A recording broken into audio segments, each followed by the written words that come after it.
BTC নিৰ্বাচনত বিজেপিৰ ফলাফল কি হ'ব?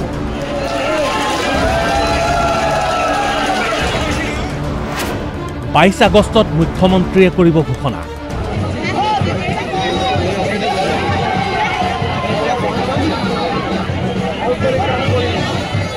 প্ৰতিটো নিৰ্বাচনতেই মুখ্যমন্ত্ৰী হিমন্ত বিশ্ব শৰ্মাই নিৰ্বাচনী ফলাফলৰ ব্যক্তিগত পূৰ্বানুমান প্ৰকাশ কৰে। তাৎপৰ্যপূৰ্ণভাৱে প্ৰত্যেকবাৰে হিমন্ত বিশ্ব শৰ্মাৰ নিৰ্বাচনী পূৰ্বানুমান সঁচা প্ৰমাণিত হয়। কোকৰাঝাৰত মুখ্যমন্ত্ৰীৰ ঘোষণা 20 আগষ্টত প্ৰকাশ কৰিব বিটিসি নিৰ্বাচনৰ নিজৰ পূৰ্বানুমান। তামুলপুৰত কমপ্লিট হৈ গ'ল, চিৰাঙত কমপ্লিট হৈ গ'ল, বাক্সাত কমপ্লিট হৈ গ'ল, ওদালগুৰিত 3টা সমষ্টি বাকী আছে, কোকৰাঝাৰত 4টা, তাৰমানে 30 হৈ গ'ল, 31, 32 হৈ গ'ল। এতিয়া নকওঁ মই, গোটেই কমপ্লিট কৰি লওঁ, 20 তাৰিখে কম মই। বৰ্তমানলৈকে 32টা সমষ্টিত নিৰ্বাচনী প্ৰচাৰ চলাই মুখ্যমন্ত্ৰীৰ দৃঢ় বিশ্বাস, ভবাতকৈ ভাল হ'ব বিজেপিৰ ফলাফল। এতিয়ালৈকে মই যিমানকেইটা সমষ্টিত গৈছোঁ, মানুহে বৰষুণতো বিজেপিৰ মিটিঙত বহি আছে, ৰ'দতো বহি আছে। গতিকে বিজেপিৰ ৰিজাল্ট এবাৰ বহুত ভাল হৈ যাব পাৰে। কোকৰাঝাৰৰ বনৰগাঁৱত অনুষ্ঠিত কাৰ্যকৰ্তা সভাত মুখ্যমন্ত্ৰীৰ দাবী, BPF UPPLৰ শীৰ্ষত আছে বিজেপি।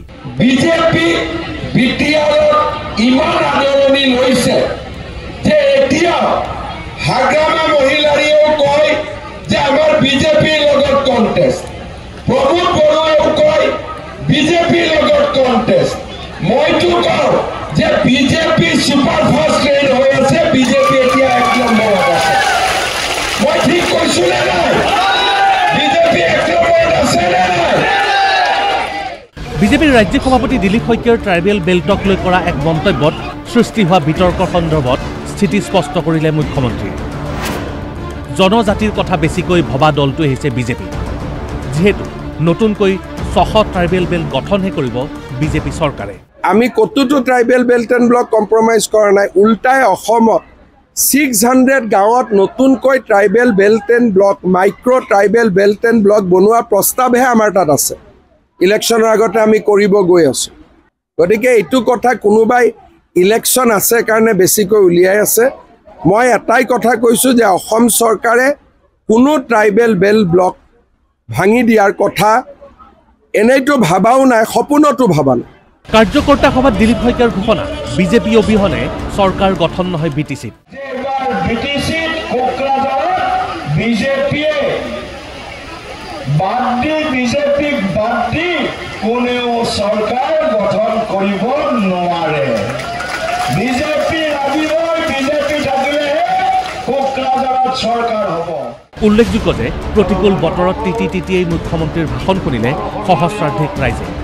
ৰাইজৰ অৱস্থা দেখি মঞ্চৰ সন্মুখলৈ আহি বৰষুণত তিতিহে ভাষণ দিলে মুখ্যমন্ত্ৰী হিমন্ত বিশ্ব শৰ্মাই।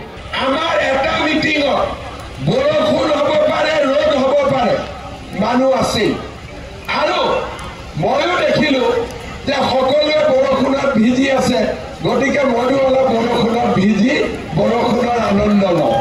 কাৰণ কোকৰাঝাৰৰ পৰা সমৰ বসুমতাৰী, DY 360।